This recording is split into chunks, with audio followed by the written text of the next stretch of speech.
A Reforma Protestante. Entre os séculos XIV e XVI, o prestígio da Igreja Católica foi profundamente abalado. Assistiu-se ao grande cisma do Ocidente, entre 1378 e 1417, que dividiu o mundo católico na obediência a dois papas. Após a morte de Gregório XI, uma disputa interna deu origem à eleição de dois papas. Um, Urbano VI, ficou em Roma, Itália, e o outro, Clemente VII, passou a residir em Avignon, França. Em pleno Renascimento, durante o século XV, as observações dos humanistas, muito mais sensíveis ao mundo que os rodeava e de forte espírito crítico, alertaram para o incorreto comportamento de uma Igreja Católica já em crise. A vida de alguns membros do clero era considerada imoral e corrupta. Viviam no luxo, na riqueza e na ostentação. Aspiravam a cargos de prestígio apenas pelo poder e pelo dinheiro a que podiam ter acesso e deixavam transparecer a falta de vocação. No fundo, pareciam estar mais focados nos bens materiais do que na vivência religiosa. Neste contexto de abusos, surgiu a publicação da Bula das Indulgências, em 1513, pelo Papa Leão X.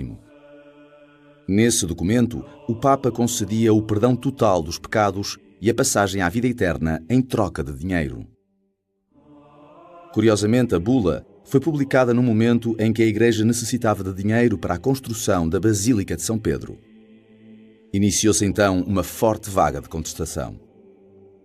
E em 1517, o monge alemão Martinho Lutero insurgiu-se contra as indulgências e afixou na porta da Catedral de Wittenberga, na Alemanha, um documento de protesto.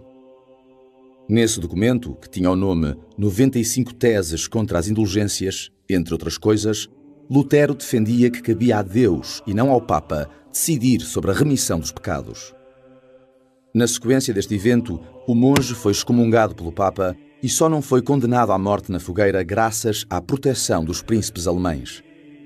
Restou a Lutero reunir forças e impor a doutrina que acabara de criar, o luteranismo, cujos princípios fundamentais eram a salvação pela fé e a leitura da Bíblia.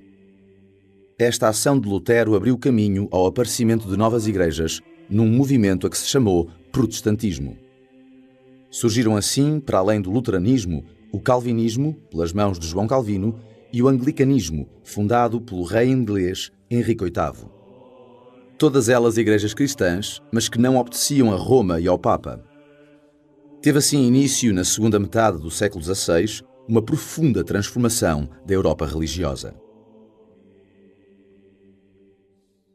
Em síntese, no século XV, a Igreja Católica e o clero viviam num contexto de imoralidade, corrupção, luxo e ostentação. Esta realidade começou a ser alvo de contestação e de crítica, em parte, devido à difusão do humanismo. A crise religiosa agravou-se com a publicação da Bula das Indulgências, em 1513, que definia que a troco de dinheiro todos os pecados seriam perdoados. Como reação, Martinho Lutero publicou as 95 Teses contra as Indulgências, defendendo que apenas Deus poderia salvar o ser humano. Lutero foi excomungado e deu-se início ao protestantismo. Surgiram assim os primeiros movimentos protestantes, o luteranismo, o calvinismo e o anglicanismo, que alterariam para sempre a face do cristianismo.